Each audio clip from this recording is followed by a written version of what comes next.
In this video, we're going to continue to look at layers and working with type and introduce some additional features that are available to you in working with layers.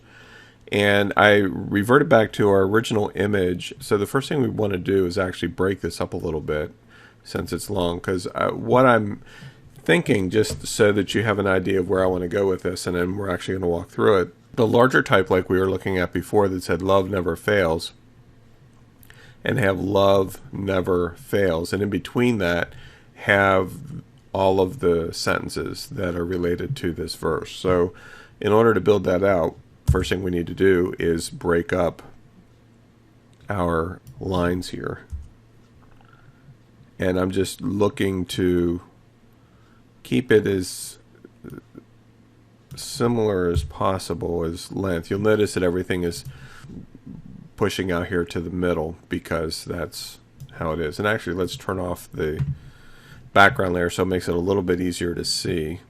So I'm going to choose my type tool again. We'll click here, and we can always adjust this later. So this is where we're at right now. Okay. And so I'm going to double click this, and right now the space between the lines is 144 with 24 point type. I'm going to change it to maybe 72.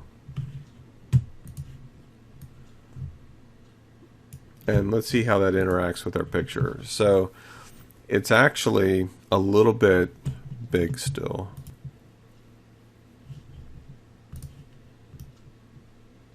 So we have our type here, and we also have love never fails. So what I'm going to do with that, I'm actually going to create a new type layer. I'm going to click down here and type in love never fails. And I want each of those on their own line like before.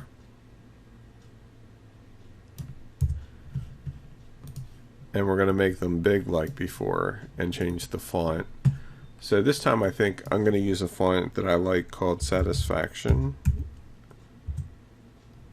And let's make it try 72 point. You notice that we're using a smaller font size now, and that's because I changed the image size of the photograph here between the last video and this one, just to make it a little more easy to manage. So maybe we'll go with 92 point and put a lot more space in between them, say 160, something like that.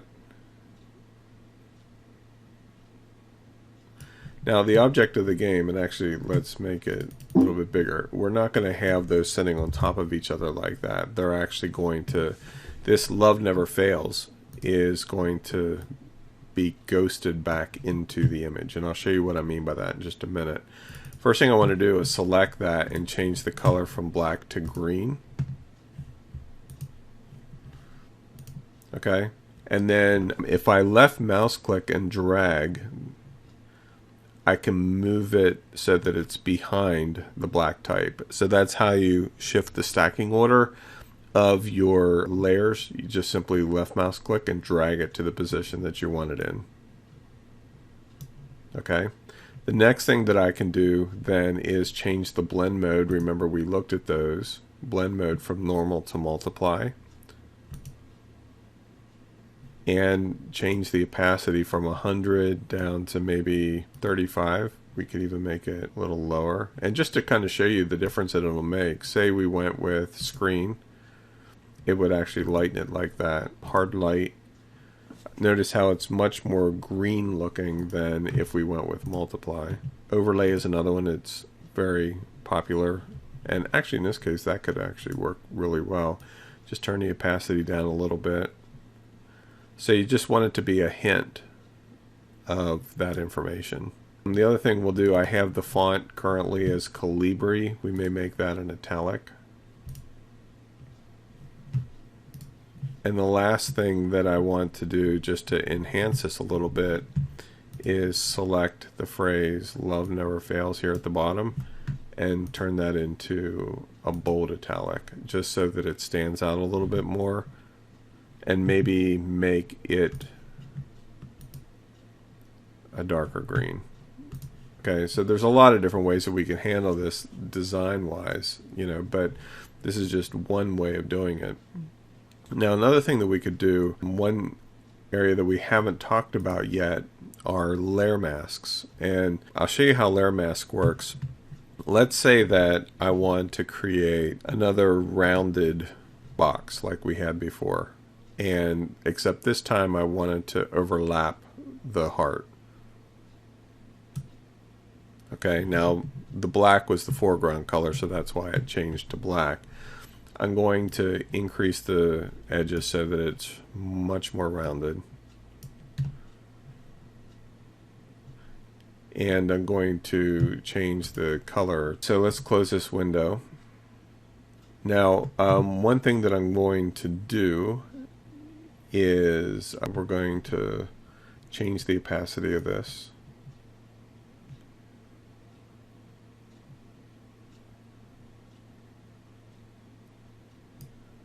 Okay, and actually, I think what else we're going to do is actually change the width.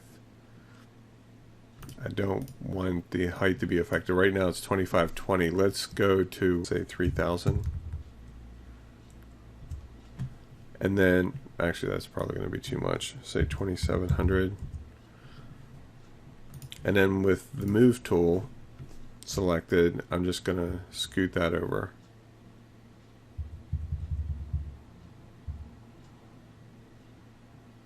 Now, here's how layer masks work. So I have this rounded rectangle, right? At the bottom it says effects, and then which gives you the ability to add a layer style. We've already looked at that. You can also access layer styles under blending options. But right next to it is a rectangle with a circle in it. And if I click that, it adds a mask.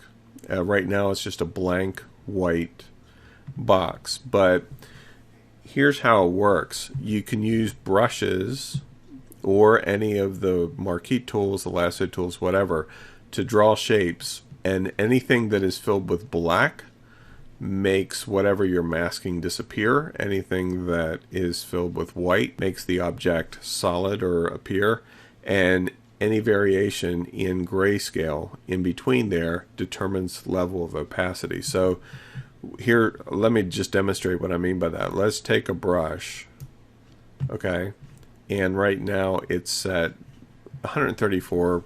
We'll go with that. You want to make sure that the mask is selected, and the color choices you're always given when the mask is selected is either black or white, and we're going to go with black. And I'm going to zoom in here a little bit.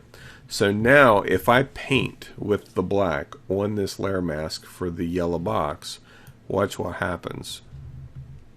Actually, let's pick a new brush that doesn't have. I'm going to undo here. My brush had attributes from earlier when we were playing around with some of the other options. Let's see if we're good now. Okay. So I'm going to paint with the black, and everywhere that I paint, you'll notice that you can see the heart through. And actually, just to make this easier to witness, I'm going to change this almost to 100%, just so you can see better. So now, as I paint, you'll notice that it's disappearing. It's kind of like using an eraser, except the good news is that if you blow it and you remove too much, like right there, you can go back and fix it because you're working with a mask. All right, so I'm going to erase this all here. And then I can switch from black to white and paint the areas that I extended back in so that it's nice and clean. So you'll always have that ability to go in and edit the masks.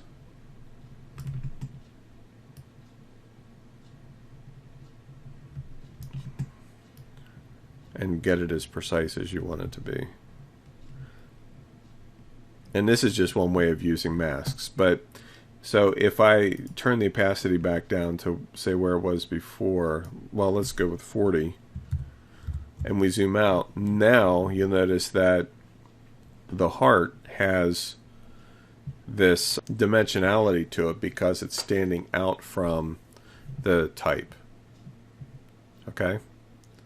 So that's one of the ways that you can really use masks to get into this design. Now let's say that you want to actually change the color of the background, but you don't actually want to affect the original image. Right next to the mask is another set of choices called adjustment layers.